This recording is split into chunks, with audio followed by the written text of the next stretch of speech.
안녕하세요. 저는 35세 직장인입니다. 오늘 제가 여러분께 들려드릴 이야기는 정말 어이없고 황당한 가족 내 갈등에 관한 것입니다. 전통적인 대가족 제도의 어두운 면을 적나라하게 보여주는 사건이었는데요. 끝까지 들어보시면 정말 기가 막힌 반전이 기다리고 있습니다. 먼저 저희 집안 구조부터 설명드릴게요. 저는 3대째 장손입니다. 할아버지는 3남 중 맏아들이셨고 아버지도 3형제 중 맏아들이시고 저 역시 맏아들로 태어났어요. 아버지는 10년 전에 일찍 돌아가셨고 할아버지는 5년 전에 향년 88세로 세상을 떠나셨습니다. 저희 집안은 전형적인 전통 가문이에요. 조선시대부터 이어져 내려온 족보도 있고 조상 대대로 물려받은 땅도 상당히 많이 가지고 있었어요. 주로 임야와 농지인데 경기도 여러 지역에 총 20여 필지 정도 되는 땅이 있었습니다. 대략 6만 평 정도 되는 꽤 큰 규모였죠. 할아버지가 살아계실 때는 할아버지가 모든 걸 관리하셨어요. 제사도 지내시고 땅 관리도 하시고 세금도 내시고 말이죠. 할아버지는 정말 엄격하신 분이셨는데 특히 조상제사와 땅 관리에 대해서는 철저하셨어요. 어릴 때부터 저에게 자주 말씀하셨거든요. 동우야, 내가 우리 집 장손이니까 나중에 할아버지가 없어도 집안일을 잘 챙겨야 한다. 네, 할아버지 알겠습니다. 조상님들이 물려주신 재산을 함부로 하면 안 된다. 대대로 이어져 내려온 거라서 후손들에게도 잘 물려줘야 해. 그런데 할아버지가 돌아가시면서 이 모든 것들이 저에게 떨어진 거예요. 할아버지 장례식이 끝나자마자 큰아버지가 저를 부르시더라고요.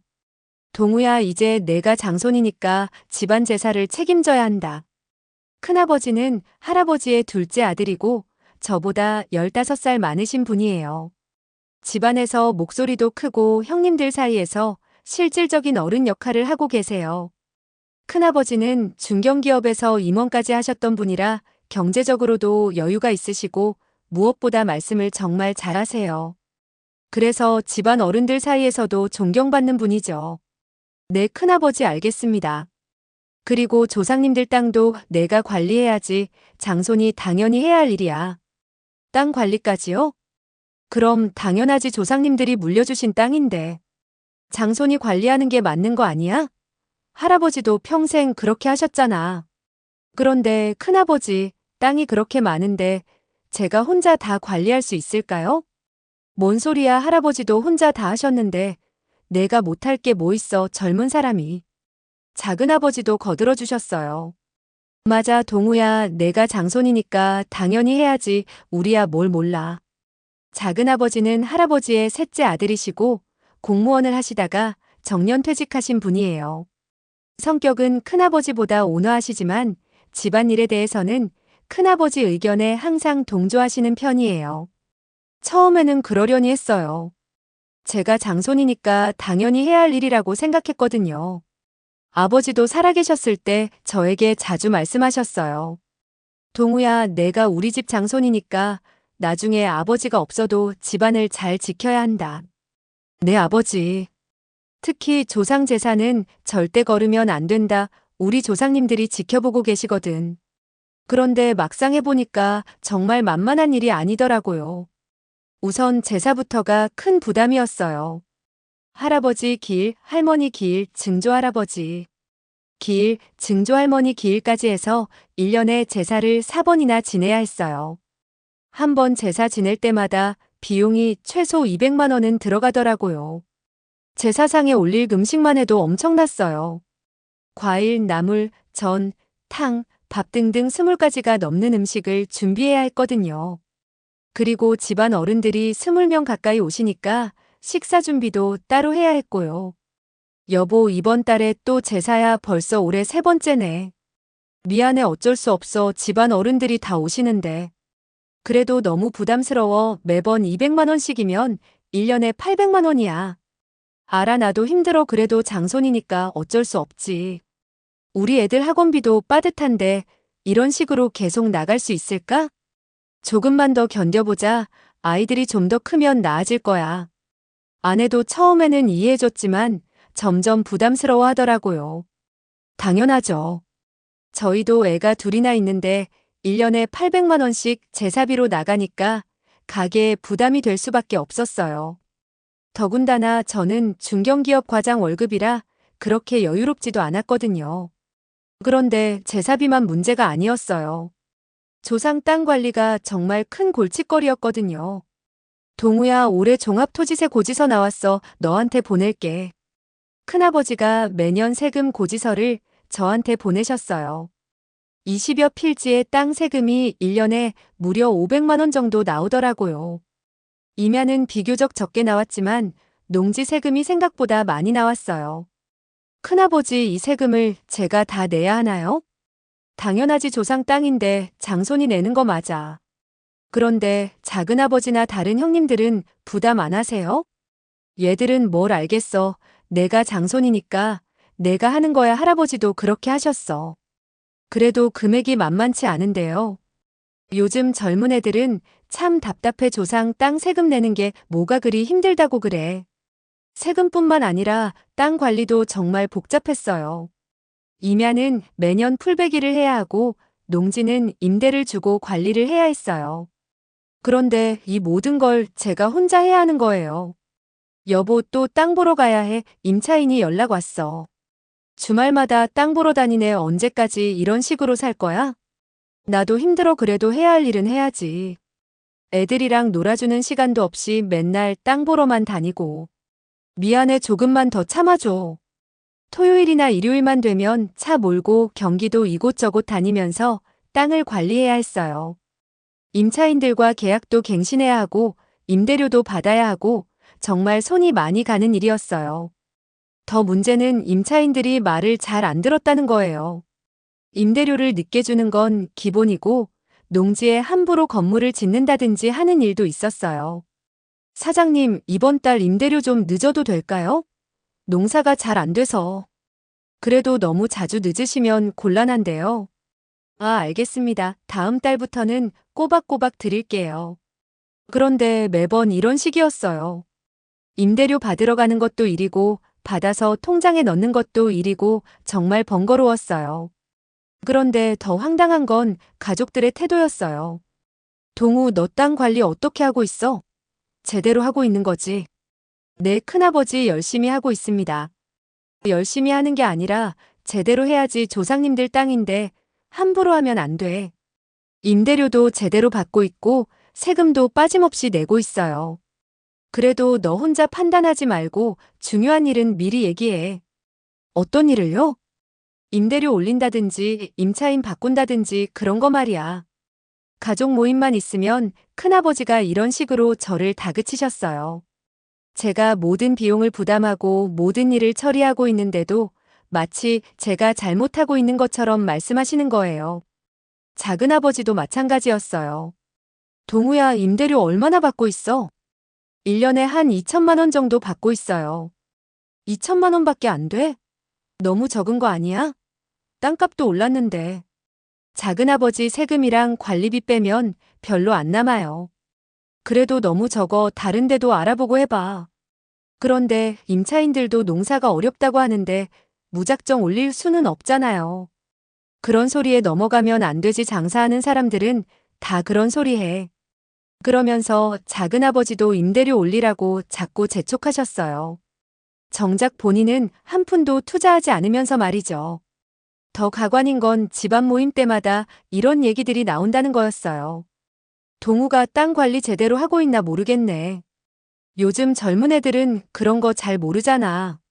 할아버지 때는 임대료도 더 많이 받았는데. 정말 화가 났어요. 본인들은 손 하나 까딱하지 않으면서 제가 하는 일에 대해서는 이것저것 간섭만 하시는 거예요. 그래서 한 번은 따져봤어요. 큰아버지, 그럼 큰아버지가 해보시겠어요? 뭐? 땅 관리 말이에요. 제가 잘못하고 있는 것 같으면 큰아버지가 직접 하세요. 야, 이 자식이 지금 뭔 소리를 하는 거야? 저도 매주 주말마다 땅 보러 다니고 세금 내고 관리비 내고 하는데 뭘 잘못하고 있는지 모르겠어요. 그래도 장손이 하는 게 맞잖아. 그럼 왜 자꾸 간섭하세요? 간섭이 아니라 관심을 갖는 거지. 정말 답답했어요.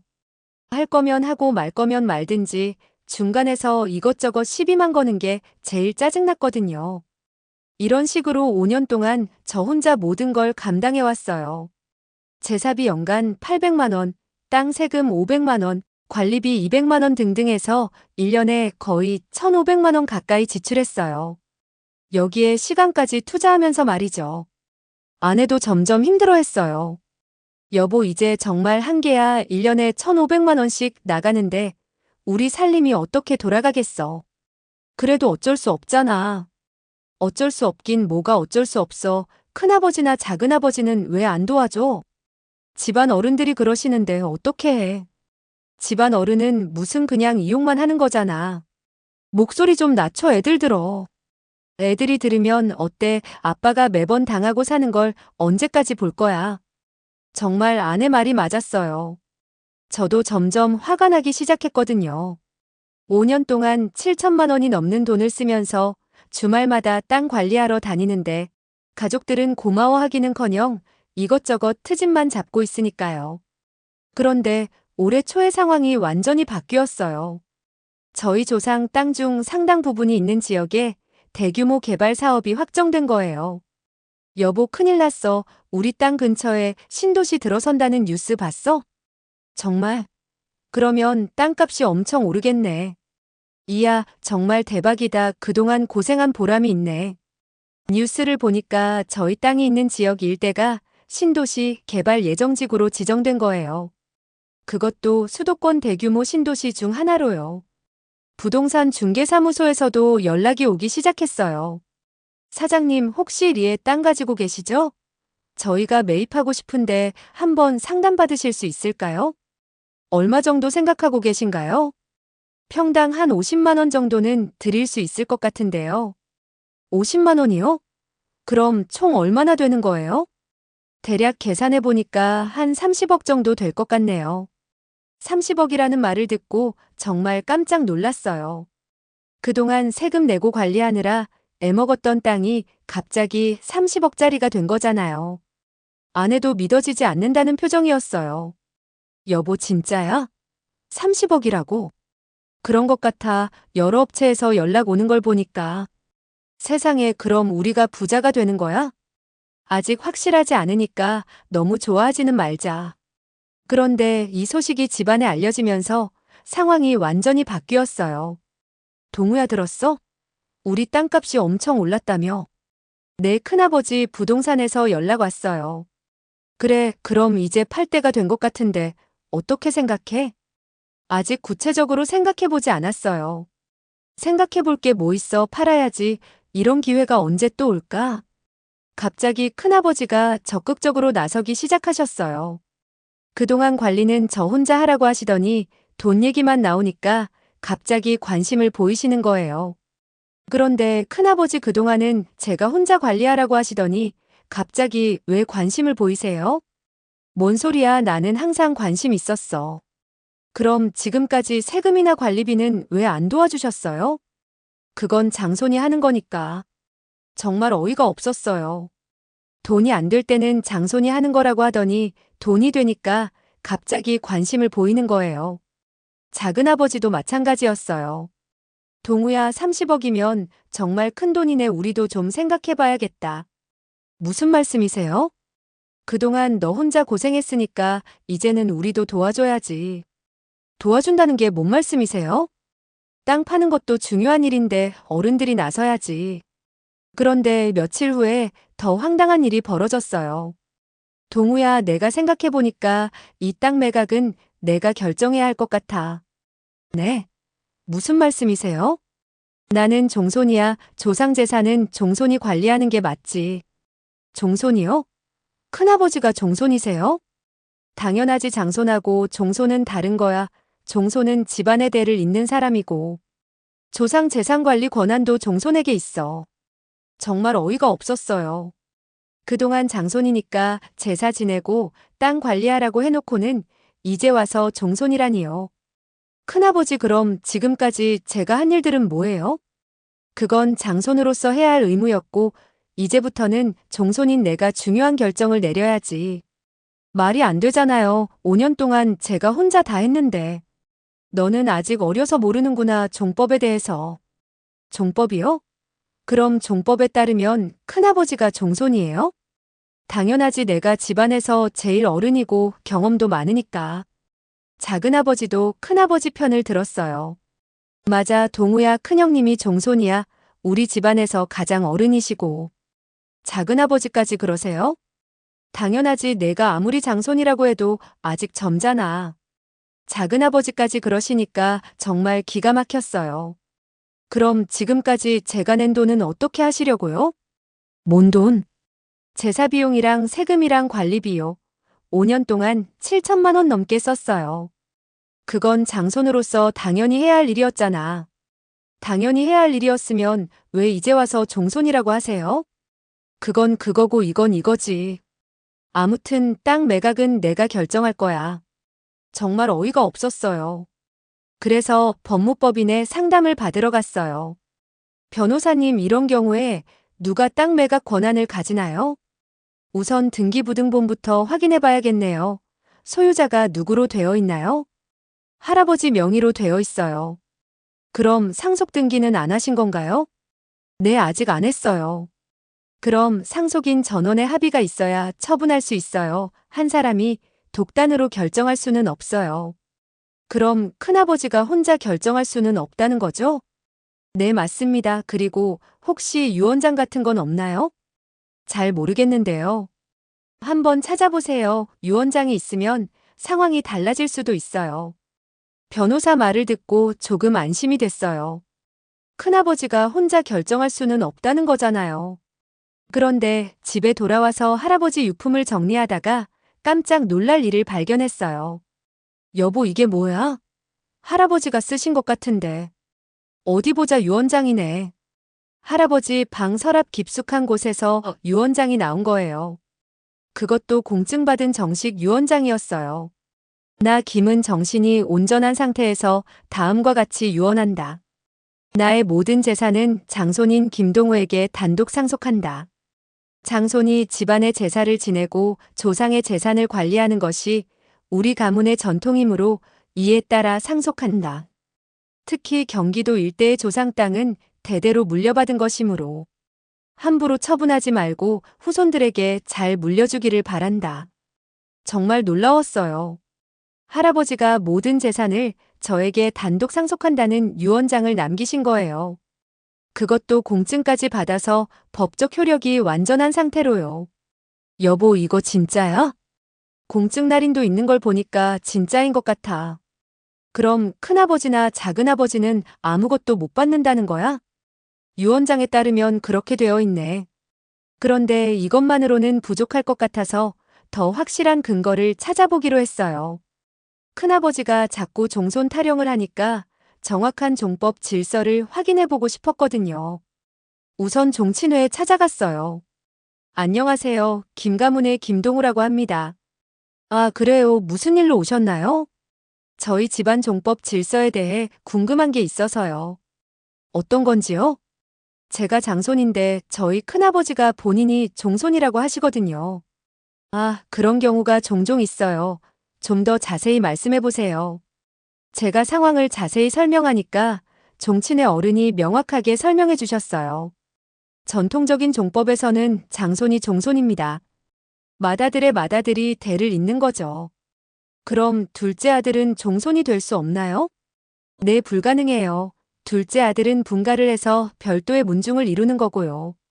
그럼 저희 큰아버지 말이 틀린 거네요. 네, 맞아요. 장손이 종손이에요. 나이가 많다고 해서 종손이 되는 게 아니라 혈통으로 결정되는 거예요. 그럼 조상 재산 관리도 장손이 하는 게 맞나요? 당연하죠. 종손이 집안의 제사를 지내고 조상 재산을 관리하는 게 우리나라 전통 종법 질서예요. 혹시 이런 걸 증명할 수 있는 자료가 있을까요? 있죠. 잠깐만요. 종친회에서 종법에 관한 자료를 주셨어요. 거기에 명확하게 나와 있더라고요. 여기 보세요. 종손은 혈통상 맏아들의 맏아들로 이어지는 직계 후손을 말하며 종손이 집안의 제사와 조상 재산을 관리한다고 되어 있어요. 정말 명확하네요. 요즘 가끔 이런 일이 있어요. 돈이 되는 일이 생기면 갑자기 종손이라고 주장하는 분들이 계시거든요. 종친회에서 확실하게 확인해 주니까 마음이 놓였어요. 그런데 더 확실하게 하기 위해서 족보도 자세히 살펴봤어요. 여보, 이거 봐. 족보에도 명확하게 나와 있어. 어디? 여기 할아버지 다음에 아버지가 적혀 있고, 그 다음에 나로 이어져 있어. 이게 종통이야. 정말 그렇네. 큰아버지는 여기 따로 적혀 있고, 큰아버지는 할아버지의 둘째 아들이니까 종통과는 별개인 거지. 족보에도 명확하게 장손 계열이 종통을 잇는다고 되어 있었어요. 거기에는 각 세대별로 장손이 누구인지도 명확하게 표시되어 있었고요. 이제 모든 근거가 확실해졌으니까 큰아버지께 말씀드리기로 했어요. 큰아버지, 할아버지, 유언장 찾았어요. 뭔 유언장? 할아버지가 모든 재산을 저에게 단독 상속한다고 쓰신 유언장이요. 그런 게 어디 있어? 그냥 내가 만든 거 아니야? 공증받은 정식 유언장이에요. 여기 보세요. 유언장을 보여드리니까 큰아버지 얼굴이 하얗게 변하시더라고요. 네. 이게 정말이야? 종친회에서도 확인했는데 장손이 종손이라고 하더라고요. 뭔 소리야, 내가 종손이라니까. 족보에도 명확하게 나와 있어요. 장손 계열이 종통을 잇는다고. 족보까지 보여드리니까 큰아버지가 완전히 당황하시는 게 눈에 보였어요. 그래도 내가 나이도 많고 경험도 많으니까 내가 결정해야 해. 나이나 경험과는 상관없는 문제예요. 전통적인 종법 질서에 따르면 장손이 종손이고 조상 재산도 장손이 관리하는 거예요. 그럼 우리는 뭐야? 아무것도 못 받는다는 거야? 유언장에 따르면 그렇게 되어 있어요. 이때 작은아버지도 끼어들었어요. 야, 동우야, 그래도 우리도 형제인데 나눠 가져야지. 작은아버지, 그동안 5년 동안 제가 혼자 다 관리했잖아요. 한 푼도 안 보태면서. 그건 내가 장손이니까 당연히 해야 할 일이었고. 당연히 해야 할 일이었으면 이제 와서 왜 나눠달라고 해요? 그래도 피는 못 속여. 우리가 형제 아니냐. 형제면 그동안 왜 도와주지 않으셨어요? 그렇게 말하니까 할 말이 없으신지 한동안 말씀을 안 하시더라고요. 그런데 며칠 후에 큰아버지가 다시 찾아오셨어요. 동우야, 내가 생각해봤는데 그래도 우리가 형제인데 조금은 나눠야 하는 거 아니야? 큰아버지, 할아버지 유언장이 명확해요. 유언장이 진짜인지도 의심스럽고. 그럼 감정받아 보시죠. 그리고 내가 그동안 조상 땅을 위해서 한 일도 있어. 무슨 일을 하셨는데요? 그동안 내가 관리 감독한 거 있잖아. 관리 감독이요? 전화로 재촉만 하신 거 밖에 없는데요. 그래도 내가 조언도 해주고 그랬잖아. 조언이요? 임대료 올리라고만 하셨는데요. 정말 뻔뻔하시더라고요. 5년 동안 한 푼도 안 내시면서 이제 와서 자기 몫을 달라니요. 그래서 저는 확실하게 정리하기로 했어요. 큰아버지, 할아버지 유언장도 있고 종법상으로도 제가 종손이에요. 그리고 5년 동안 제가 혼자 관리하면서 취득시효도 완성되어 가고 있어요. 취득시효가 뭐야? 20년 동안 소유자처럼 관리하면 소유권을 취득할 수 있는데 저는 이미 5년 동안 세금 내고 관리했으니까 나머지 15년만 채우면 완전히 제 소유가 되는 거예요. 그런 법이 어디 있어? 변호사한테 확인해 보세요. 큰아버지가 정말 당황하시더라고요. 그럼 우리는 정말 아무것도 못 받는다는 거야?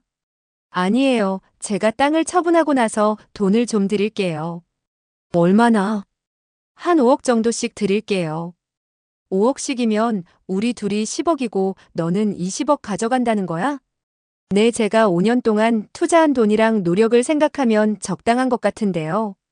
적당하긴 뭐가 적당해. 그럼 지금까지처럼 제가 관리하시죠. 어차피 앞으로도 세금 내고 관리비 내고 해야 하는데 계속 하실 거예요? 그건 또 그렇고. 결국 큰아버지도 할 말이 없으신 거죠. 작은아버지도 마찬가지였어요. 동우야, 5억은 너무 적은 거 아니야? 작은아버지, 그럼 앞으로 관리는 같이 하시죠. 세금도 같이 내시고. 그건 좀 그렇고. 그렇죠. 돈 받을 때만 형제고 부담할 때는 장손이네요. 야, 그런 식으로 말하면 안 되지. 그럼 어떻게 말해야 해요? 5년 동안 혼자 다 하라고 하시더니 이제 와서 나눠달라고 하는 게 맞는 거예요? 결국 큰아버지와 작은아버지 모두 제 조건을 받아들이셨어요. 별다른 선택이 없으셨겠죠. 그런데 이 과정에서 정말 실망스러운 일들을 많이 겪었어요. 큰아버지가 다른 친척들한테 이런 얘기를 하고 다니시더라고요. 동우가 요즘 돈에 눈이 멀어서 우리한테 땅 한 평도 안 주려고 해. 형제간에 어떻게 그럴 수가 있어. 요즘 젊은 애들은 다 그래. 부모 형제보다 돈이 먼저야. 정말 기가 막혔어요. 5년 동안 본인들은 한 푼도 안 내면서 이제 와서 제가 욕심쟁이라고 하시는 거예요. 사촌형이 저한테 전화를 했어요. 동우야, 큰아버지가 그러시는데 내가 요즘 좀 심하다며. 형, 무슨 소리예요? 땅 좀 나눠드리지. 그래도 어른들인데. 형도 그럼 5년 동안 제가 쓴 돈 계산해 보세요. 7천만 원 넘게 썼어요. 그래도 이제 돈이 되니까 조금은. 그럼 형이 대신 내주세요. 앞으로도 계속 관리해야 하는데. 아, 그건 좀. 그럼 뭘 나눠드려요? 결국 사촌형도 할 말이 없더라고요. 심지어 사촌 동생도 저한테 문자를 보내더라고요. 형 돈 생겼다고 그렇게 매정하게 굴면 안 되지 않아요? 집안 어른들이 서운해 하시는데. 너도 그럼 지금까지 내가 쓴 돈 한번 계산해봐. 그래도 혈육인데. 혈육이면 그동안 왜 도와주지 않았어? 정말 사람들이 돈 앞에서는 이렇게 변하는구나 싶었어요. 그동안 아무도 관심 없어 하던 땅이 갑자기 돈이 된다니까 모두들 달라고 하는 거예요. 하지만 저는 마음을 굳게 먹었어요.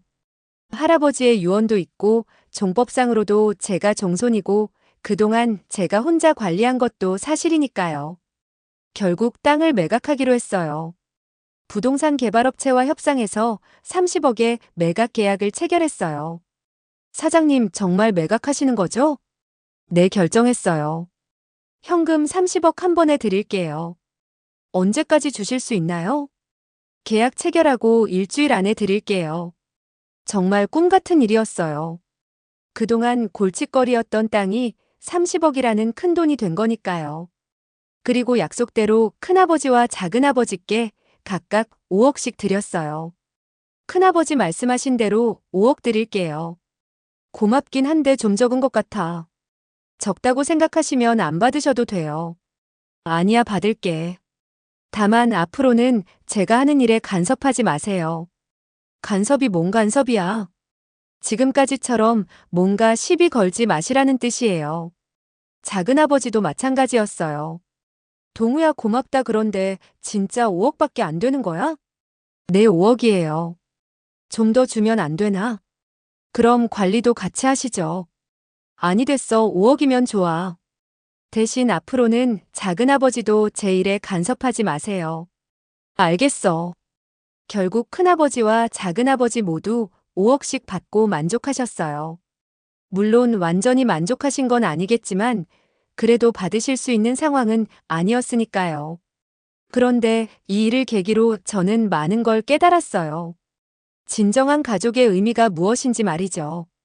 진짜 힘들 때는 저 혼자 다 하라고 하시더니 이익이 생기니까 갑자기 나눠달라고 하시는 모습을 보니까 정말 실망스러웠어요. 그래서 저는 결심했어요. 앞으로는 형식적인 가족 관계보다는 진짜 마음으로 통하는 사람들과 지내자고요. 물론 재산은 계속 지낼 거예요. 할아버지와 아버지를 위해서요. 하지만 더 이상 큰아버지나 작은아버지의 간섭은 받지 않을 겁니다. 여보, 이제 정말 마음이 편해? 응, 정말 속이 시원해. 그동안 너무 답답했어. 앞으로는 우리 가족만 생각하고 살자. 그래, 애들 교육비에도 투자하고 우리 집도 좀 넓은 곳으로 이사가고 남은 돈으로 새 집도 사고 아이들 교육비도 마련했어요. 그리고 할아버지 재산은 계속 정성껏 모시고 있어요. 다만 이제는 제가 원하는 방식으로 하고 있어요. 아빠, 할아버지는 왜 돌아가셨어? 할아버지는 나이가 많으셔서 하늘나라로 가신 거야. 그럼 우리가 제사 지내는 거야? 그래, 할아버지가 우리를 지켜주시라고 제사 지내는 거야. 아이들에게도 조상에 대한 예의는 가르치지만 무조건적인 복종은 가르치지 않을 거예요. 합리적인 선에서 전통을 지키되 말이 안 되는 건 과감히 개선해 나갈 거고요. 다만 큰아버지나 작은아버지와는 예전 같지 않아요. 필요할 때만 연락하고 가족 모임도 의무적으로만 참석해요. 더 이상 눈치 보지 않아요. 동우야, 요즘 가족 모임에 안 나오네. 바빠서요. 그래도 집안일인데. 필요하면 연락 주세요. 너 요즘 좀 차가워졌다. 차가워진 게 아니라 현실적으로 사는 거예요. 그리고 제 아들에게는 이런 일이 없도록 미리 법적으로 정리해 두려고 해요. 유언장도 공증받아서 확실하게 남겨놓고요. 여보, 우리 아들한테는 이런 고생 시키면 안 되겠어. 그러게 미리 다 정리해 놓자. 유언장도 쓰고 재산도 명확하게 정리하고. 그래야 나중에 분란이 없지. 이 일을 겪으면서 깨달은 게 있어요. 전통이라는 이름으로 포장해도 결국 사람들은 자신의 이익을 먼저 생각한다는 거예요. 큰아버지는 그동안 종손이라는 말은 한 번도 안 하시다가 돈이 된다니까 갑자기 종손 타령을 시작하셨어요. 정말 어이없었죠. 하지만 저는 원칙을 지켰어요. 할아버지의 유언과 전통적인 종법 질서, 그리고 제가 그동안 투자한 노력을 인정받았거든요. 사실 처음에는 가족들이 섭섭해할까봐 걱정도 됐었어요. 하지만 이번 일을 겪고 나니까 확실해졌어요. 진정한 가족은 어려울 때 함께하는 사람들이라는 걸요. 그동안 저 혼자 모든 부담을 지고 있을 때는 당연하다고 여기시더니 이익이 생기니까 갑자기 나눠달라고 하시는 모습을 보면서 정말 많이 실망했어요. 하지만 이제는 모든 게 정리됐고 저도 마음의 평화를 찾았어요. 할아버지께서 남겨주신 유언장과 족보, 그리고 종친의 확인까지 모든 게 제가 정당한 종손이라는 걸 증명해줬으니까요. 동우야, 그래도 미안하게 생각한다. 며칠 전에 큰아버지가 전화를 주셨어요. 뭐가요? 그동안 내가 혼자 고생한 걸 몰랐네. 이제라도 아시면 됐어요. 앞으로는 간섭 안 할게. 감사합니다. 큰아버지도 나름대로 생각이 있으셨나 봐요. 뒤늦게나마 인정해 주시니까 그래도 다행이었어요. 작은아버지도 마찬가지로 연락을 주셨어요. 동우야, 5억도 고맙고 그동안 고생한 것도 알겠어. 작은아버지 말씀 고맙습니다. 앞으로는 내가 하고 싶은 대로 해. 네, 알겠습니다. 결국 가족들도 현실을 받아들이신 것 같아요. 그리고 무엇보다 중요한 건 이 모든 과정을 통해 진정한 가족의 의미를 깨달았다는 거예요. 혈연으로만 이어진 관계보다는 서로를 진심으로 생각하고 도와주는 관계가 훨씬 소중하다는 걸 말이죠. 앞으로는 큰아버지나 작은아버지가 뭐라고 하셔도 흔들리지 않을 거예요. 제가 할아버지의 뜻을 제대로 받들어 집안을 이어가고 있다는 확신이 있으니까요. 그리고 제 아들들에게는 이런 혼란이 없도록 미리미리 모든 걸 정리해 두려고 해요. 법적으로도 확실하게 하고 가족들과도 미리 충분히 상의해서 나중에 이런 갈등이 생기지 않도록 말이죠. 아빠, 우리도 나중에 이런 일 있을까? 아니야, 아빠가 미리 다 정리해 놓을 거야. 그럼 다행이다.